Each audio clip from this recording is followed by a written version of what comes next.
And during late '64, I heard this. And she was with a friend of mine called Tony Hatch, who wrote the song. And it became very successful. It was just nice to see it and then get the New Musical Express magazine and see it go up and say number one, number one, number one. I think the way fate is that it needed somebody like Petula to drag it out of me. I don't think that I would have done it the same way. And I loved writing for Petula. I loved doing arrangements for her. It's a great tune, you know. I mean, even now, when I sing it on stage now, and there are young people in the audience, they know this song. Kids know this song. I don't know why they do, but it has something about it that just goes on living. It goes on and on and on. That's the proof of a really great song. A bass player and a drummer. We just had a trio with Petula doing one nights all around France. The first word comes to mind is professional, extremely professional. It's like nearly every famous artist who sings, they can't read music. So they rely on their ears, you see, which is good. As long as the ear is good, then you're... In 1955, when I started my first job in London.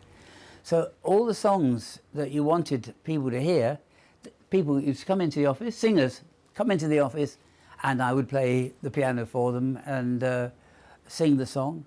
And my boss said to me, can you play in different keys? He said, that's very, very important, because men, the boys come in and they don't sing in the same keys as the girls. I said, yes, I can play in any key. I just look at the music and then transpose it.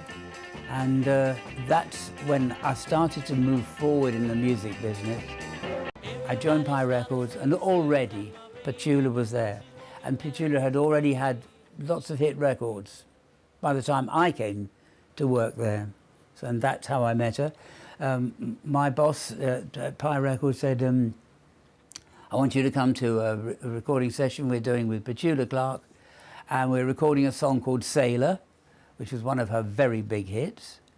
And then after the session, he suddenly said to me, I'd like you to take over. I was only 20 years, maybe 21.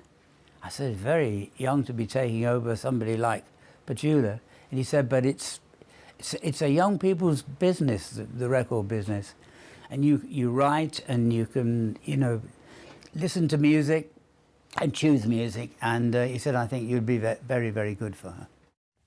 Tony Hatch was a young record guy in the company where I was recording. And you know, there was Bacharach, who was writing for Dionne Warwick, and Tony was writing for me, you know. Tony is, again, a very professional. He's got a great... the invention is wonderful. And he's very, very pleasant to be with. He's just a very nice man. I had taken over in 1961, 62, and by 1964 I had not had a really big hit with Petula, and I was beginning to panic a little bit. And so I decided to go to America about the October of 1964, just to see how they were operating there, because they had a wonderful music industry. They were suddenly discovering new people like Neil Sedaka and the songwriter Carole King and Jerry Goffin. And it was like a nursery of new songwriters. And so I went over there and had a little look, and I was on my own, which was great. And one day I walked down Broadway from Central Park, and I came to Times Square. And it was the middle of the evening, it was around 9, 10 o'clock. But all the shops were still open, there's plenty of music, plenty of life. And I arrived in Times Square. It's quite a long walk down from Central Park. And I thought this must be downtown. This must be downtown New York. But of course, the word downtown has two meanings in America, really. One, it's geographical. It's where they've always downtown. And the second meaning is just downtown is where the action is, where the entertainment is, the restaurants, the bars, the cinemas. That's the different downtown. It may not actually be downtown, because downtown in New York is not Times Square, down much further, Battery Park, further down. And so I made a big mistake, but wrote the right song. The very first thing that hit me was downtown, da da da da da da, downtown. That was what I took back with me in my head. I didn't even bother to write it down because you can't forget it. I got back to London, and I got the normal call from Claude Wolfe, Petula's husband. We're coming to London. We need to record. We want to record something by you, and we have some other ideas. And I didn't think of this idea downtown for Petula at all. I'd found some other songs in America that I quite liked, and I was working on one or two other ideas. I went over to Paris to see Petula, and everything I played her, I could see that she was not terribly excited. And she said to me, "Aren't you working on anything else yourself?" And I hate playing unfinished songs to anybody. But I thought, well, I haven't got anything else apart from this idea of downtown. So I played her the basic idea, just the tune, and where the word downtown comes in. And she said, "That sounds really good. I think we should make that the main title." I said, "It's not even a finished song yet." She said, "You can do it. We need a really good lyric." And that's how Downtown came about. It was Petula that really encouraged it and really pushed for it. He said, "Well, I've just started writing this song." I said, "Yeah." I said, "What's it called?" He said, "Downtown." I said, "Okay, yeah. You want to play it for me?" He said, "Well, I can play it for you on piano. The lyric's not finished yet." So I went into the kitchen to make some tea. And that's where I heard Downtown for the first time. I was in the kitchen making tea, and I heard Tony playing it on piano. And I came back in and I said, "I love that melody. If you can write a lyric up to the standard of that melody, I'll do it." And we did. She went for it immediately. She recognized something, and she loved it this way. We used to do everything together at the same time. You know, even without the lyric, the music was saying something to me. Not easy to find. And I knew when I heard it that I had found it.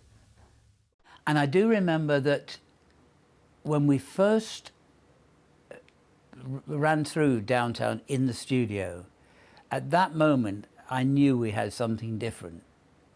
I knew that it wasn't copying Burt Bacharach and Hal David or Neil Diamond. It was something different. It just felt different in the studio. And the whole construction of the song and the way it builds to the big hook, very important. And the first time I heard that orchestra playing Downtown, it was like, let me get up, let me sing it, I want to sing it. And it was a great moment. I think I did just let my instinct go. I mean, I loved the song. I loved the way it was constructed. It's a beautifully built song. You know, it has these different stages and beautifully orchestrated. You know, Tony is a very, very good orchestrator, and he was producing the record too. So it was very much his influence. I was just singing the song, you know, that's all I had to do was sing it. I don't think Tony told me how to sing it. It just seemed to click. It just seemed to be right. And when we had finished recording, I think maybe we did 3 takes. That's all. And we knew we had made a good record. I liked it. She did 3 takes of Downtown, and the second take was really very good. There wasn't anything wrong with it at all, but I said, let's do one more for luck. So we did the 3rd take, but we all agreed that the second take had the magic, and that's what you're looking for. And I always remember that when she finished Downtown, and I still listen to it today and I smile, I thought it was very British. Her accent, you know, and all the way through her life, all the way through her recording career, she didn't deviate from that, and that's really great. That was her trademark, and she stuck to it. She didn't Americanize anything, because I really don't like that in a singer when they start copying American pronunciations and just general styling. No, she stuck to it, and it worked. Even after we finished making the record, we always used to have to, on a Tuesday afternoon, go to a production meeting, and each producer used to have to bring his latest in. So there'd be 2 or 3 producers there, and me, and we'd all listen to each other's things, and we'd be polite to each other. And they played Downtown, and yeah, okay, right. There wasn't, my goodness, that is fantastic. That's a world thing. No, it just sort of 2 or 3 days after that meeting, my managing director, a lovely man called Louis Benjamin, he telephoned me in my office, and he said, I've got somebody from America here, from Warner Reprise, looking for a product from the UK. And he said, could you, I'll never forget this, he said, could you bring that Petula Clark thing? He couldn't even remember the title of it. Bring that Petula Clark thing into my office, and let's see if Joe likes it. Well, this Joe Smith from Warner, he just listened to it and he said, that is great. He said, I really want that, I want that. And so Louis Benjamin, my managing director, says to me, well, I suppose we better make a release in England then. We can't have it going out. You know, there was still no enthusiasm. But it would have been #1 in the UK as well, but it was #1 in America, and it was #1 in about 7 countries. And you know, we sold 3 million singles of that one. Oh, this song changed my life.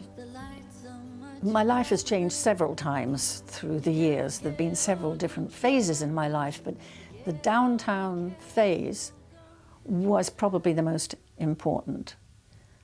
It took me to America and took me on to a whole load of other experiences that I never would have had without Downtown. When I sing, for instance, when I sing Downtown, people ask me, do you still like to sing it? I do like to sing it.